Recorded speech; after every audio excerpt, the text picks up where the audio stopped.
what do you do? Well, the one thing I think you don't do is just bail out and prop it up and it's try to reestablish the status quo. Right? Anyway, the status quo wasn't good when it was supposed to be good for most people. And in any event, it just produced a crisis. It's going to produce another crisis again, right? So then, while you regulate capital, right? That's the big mot d'ordre. They're not even doing that. Well, you're right. They're not even doing that. But suppose you were to do that, then you say, well, let's maybe go back in the 60s and 70s, back when wages were growing. And to a certain extent, there's something to that. That is, reestablish the primacy of industry over finance, for example. That's a lot of what Roosevelt did, and in Canada, well, Canada always follows suit, by the way. Roosevelt tamed finance in the 30s after the Great Depression. Canada followed suit. Clinton unleashed, and our friend Larry Summers, who's all over the place these days, they kicked all those laws out in the 90s, right? And Canada followed suit, and this huge increase in bank profit you're seeing, that's following this release of finance, when now you can get insurance at your bank, you can get brokerage, you can get everything at your bank. They've eaten up the rest of the financial sector. Right.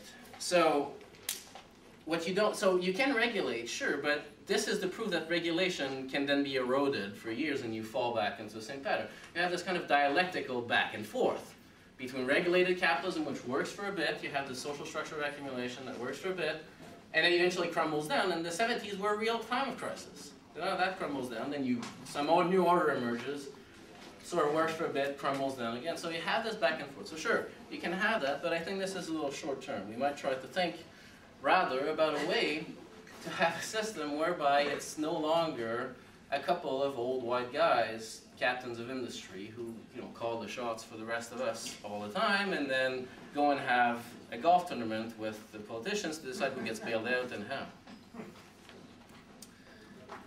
So, we may think of radical reorientation.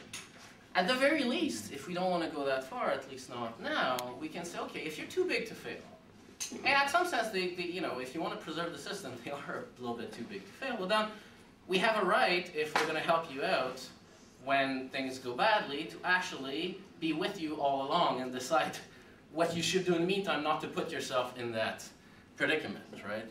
I.e., not only regulation to put some safeguards and then let them do within those safeguards, and they'll find exit doors, they'll find layouts. That's not even a question. How about all the way through? We have joint